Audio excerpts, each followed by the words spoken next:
시사 경제 채널 페페TV에서 알려드립니다. 불행은 누가 진정한 친구인지 아닌지를 보여준다.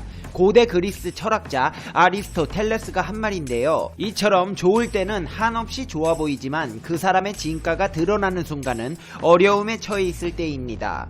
진정한 친구도 그때 발견할 수 있는데요. 국가 사이에서도 마찬가지입니다. 근데 위기가 왔을 때 말도 안 되는 행동으로 주변의 국가들로부터 비판을 받는 국가들이 있습니다. 바로 중국과 프랑스인데요. 지금 바로 알아보겠습니다. 페페TV 팩트 체크.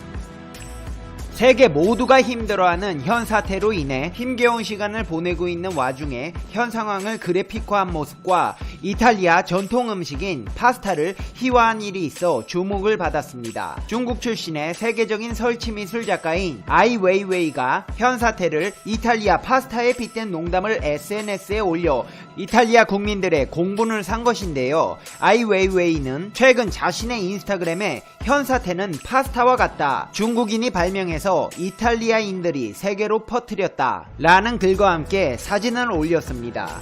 해당 발언에 대해 이탈리아인들은 분노를 표출했습니다.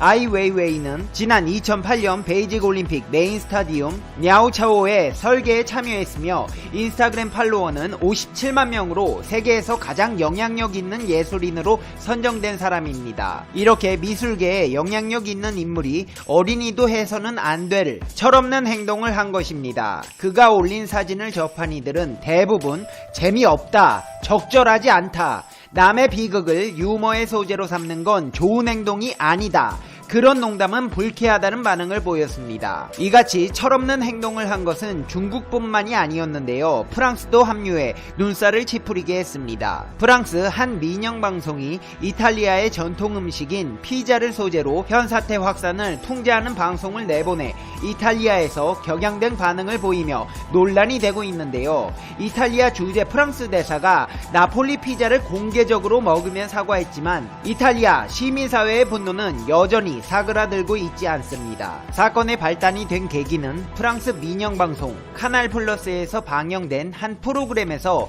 이탈리아의 전통 음식인 피자를 소재로 현 사태의 확산을 풍자한 것입니다. 이 프로그램에서는 피자를 준비하는 한 음식점 요리사가 기침을 하더니 초록색 물질을 피자에 내뱉는 장면이 있었는데 이탈리아 국기색인 초록색과 흰색, 빨간색의 현 상황의 피자라는 메시지를 전했습니다. 이탈리아 시민사회에서 사태가 악화되는데 국가적 위기 상황을 우스꽝스러운 풍자극의 소재로 활용한 것에 모욕감을 느낀다며 질타를 쏟아냈습니다. 루이지 디마이오 이탈리아 외무장관은 풍자 프로그램이 매우 무례하다고 비판하면서 제작진을 이탈리아로 초대해 그들이 평생 먹어보지 못할 피자를 대접할 것이라고 비꼬며 고통을 겪는 이탈리아 국민을 이런 식으로 비웃는 것은 매우 무례한 일이라고 비판했습니다. 이어 피자의 본고장인 나폴리 당국은 해당 방송이 지역 이미지를 심각하게 훼손했다며 법적 대응을 검토하겠다고 밝히기도 했습니다.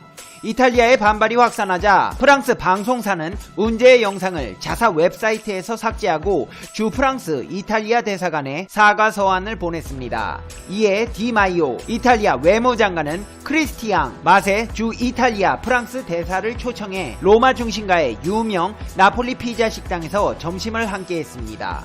마세 대사는 프로그램 내용이 프랑스 정부와 국민의 입장과 배치되는 것으로 매우 부적절했음을 인정하고 이탈리아와의 연대를 강조했습니다. 이탈리아 국민들이 프랑스 풍자방송에 격렬하게 반응한 것은 현 사태가 국가적 위기 상황으로 인식했기 때문이라는 분석입니다. 그렇다면 이렇게 남들의 고통을 희화시키고 있는 프랑스의 상황은 괜찮을까요? 아닙니다. 지금 모나리자도 격리되는 상황입니다. 프랑스는 모든 레스토랑과 카페, 극장, 필수품을 팔지 않는 상점은 문을 닫는 조치를 시행한다고 밝혔습니다. 에드와르 필리프 프랑스 총리는 국민들이 사회적 거리두기를 이해하고 있지만 프랑스인들은 모임을 좋아하는 사람들이라며 만약 공포가 퍼지기 시작하면 더 심각한 상황이 될 수 있다고 말했습니다.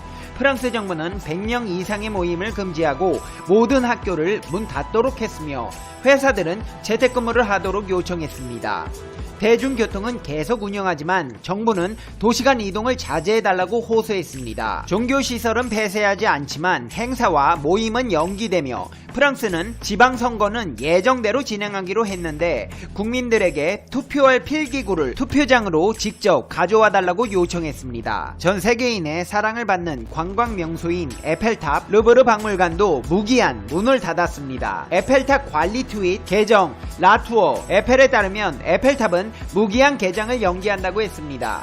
사전에 관람권을 예매한 경우는 전액 환불해줬습니다. 이 조치는 100명 이상의 사람이 모이지 못하게 한 프랑스 정부의 공식 지침이 나온 이후에 결정됐습니다. 에마누엘 마크롱 프랑스 대통령은 현 사태가 프랑스에서 최근 100년간 일어난 보건 위기 중 가장 큰 위기라고 말했습니다. 세계에서 가장 큰 박물관이자 레오나르도 다빈치 모나리자를 소유하고 있는 프랑스 파리의 루브르 박물관도 문을 닫았으며 언제 재개장할지는 기약이 없습니다. 매년 루브르 박물관에는 전 세계에 1000만 명에 가까운 관광객이 모여드는 명소입니다. 이렇게 전 세계가 혼란스러운 가운데도 불구하고 이런 명소조차 폐쇄될 정도로 사태가 확산되었다는 것은 지금 프랑스나 이탈리아, 유럽 그 어느 곳도 국민들의 건강 상태에 우려를 표하지 않을 수 없다는 것입니다. 하지만 이런 상황에서 남들의 상황을 희화시키면서 풍자한다는 것은 인간으로서 있어서는 안 될 일일 것입니다. 한편 이렇게 손가락질 받을 행동으로 남들의 눈살을 찌푸리게 하는 사람들이 있는가 하면 묵묵히 자기 자리에서 최선을 다하며 타국가의 모범이 되어 찬사를 받는 국가가 있습니다. 바로 대한민국입니다. 세계보건기구 WHO 고위 인사는 한국의 현 상황의 대응에 대해 교과서 같은 우수 사례라고 평가했습니다. 공격적인 검사와 종합적인 대처로 국경 봉쇄나 강제적인 이동 없이도 그 피해자를 줄일 수 있었다는 것입니다. 세계보건기구에서 현 사태 대응을 진두지휘하는 마이클 라이언 사무차장은 한국의 종합적인 대응을 교과서 같은 우수 사례라고 평가했습니다. 다른 나라처럼 전면적인 국경 봉쇄나 이동 제한을 강제하지 않았지만 현 사태의 피해자를 줄일 수 있었다는 설명입니다. 이는 검사, 격리, 접촉자 추적, 치료 등 종합적인 억제책을 공격적으로 사용했기 때문으로 분석했습니다. 한국은 환자를 찾아내고 격리하고 검사하고 접촉자를 추적했습니다. 그것이 한국이 다른 나라가 하는 국경 봉쇄 조치를 안 할 수 있도록 했습니다. 국경 봉쇄가 단기적으로는 병의 확산을 늦추는데 효과가 있을지 몰라도 사회 경제적으로는 큰 피해를 줄 수 있는 극약 처방이라고 지적했습니다.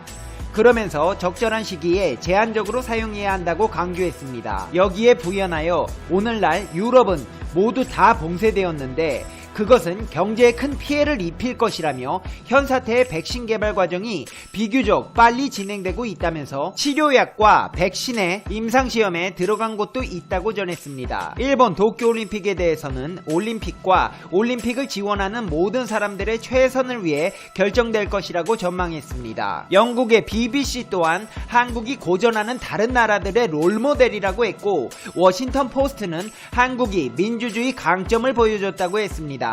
CNN은 누구나 쉽게 검사를 받지 못하는 다른 나라의 상황은 확산 전파 규모를 가리고 진행 방향을 통제하는 데 있어서도 제약을 준다며 바로 이런 차이가 한국과 이탈리아의 격차가 나타나게 된 원인이라고 분석했습니다. 월스트리트 저널은 한국이 미국이나 유럽보다 훨씬 많은 25만여 명을 검사했다며 한국에서는 안내문이나 진료소 무료 검사들이 일반적이며 한국의 확산 규모가 큰 변동이 없는 것은 이 덕분이라고 보건 전문가들은 말한다고 했습니다. 그동안 외신들은 검사 대상자가 자동차에서 내리지 않고 창문으로 발열 체크와 검사를 하는 한국의 드라이브 스루를 집중 보도했습니다. 독일 유명 주간지인 슈피겔은 한국에는 테스트에 10분도 걸리지 않는 드라이브 스루 검사소가 전국적으로 50개소가 넘는다며 이 검사는 무료이고 한국의 보건체계가 이 의료검사에 들이는 비용도 비교적 저렴하다고 극찬했습니다. 이외에 미국 CNN, ABC, NBC, AFP 등의 언론들도 한국의 드라이브스루 선별진료소 사례를 적극적으로 소개했고, 지금은 미국, 독일, 영국, 호주, 태국, 일본 등 여러 나라들이 드라이브스루를 도입했습니다. 초반에 도널드 트럼프 미국 대통령도 한국의 드라이브스루 방식이 효과적이지 않다는 부정적인 견해를 밝힌 바 있지만, 피해자가 증가하면서 검사 건수가 부족하다는 지적이 잇따르자 미국도 이 검사 방식을 적극 도입하겠다고 발표했습니다. 지금까지 미국 내에서는 콜로라도주, 캘리포니아주, 워싱턴주 등이 드라이브스루 선별진료소 개설을 설치했으며 추가시킬 예정입니다. 일본도 보건당국은 드라이브스루 선별진료소에 대해 부정적인 태도로 일관했지만 결국에 도입했습니다. 니가타시, 아이치현, 나고야시 등 지자체들이 드라이브스루 검사를 도입해 운영하기 시작했습니다. 또 미국과 유럽으로 확산하면서 시민들의 생필품 사재기 현상이 나타나 큰 혼란이 발생하고 있지만 한국에는 없는 현상입니다. 특히 미국에서는 외출 자제령이 내려지자 화장지와 생수, 식량, 약품, 손소독제, 마스크 등을 사재기하는 현상이 나타났습니다. 이어 유럽에서는 자유롭게 다니는 젊은이들 때문에 골머리를 앓고 있는데, 우리나라에서는 사회적 거리두기가 비교적 잘 지켜지고 있는 것과는 다른 상황입니다.